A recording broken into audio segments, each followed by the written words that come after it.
मोठी धरणं ही महाराष्ट्रात आहे, तरी महाराष्ट्र दुष्काळी आहे आणि तो दुष्काळीच राहणार आहे.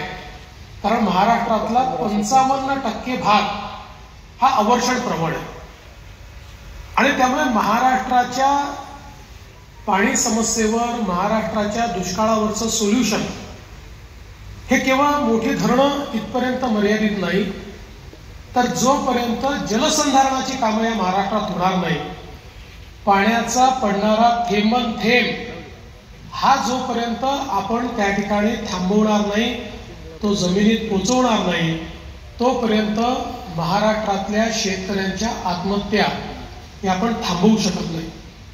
आणि म्हणून जलयुक्त शिवार सारख्या एका कार्यक्रमाची आखणी आपण केली. 24,000 गावांमध्ये मोठ्या प्रमाणात वॉटर स्ट्रक्चर्स तयार करायचे. खरं म्हणजे त्या काळामध्ये जवळपास 8 वेगवेगळ्या योजना चालायच्या.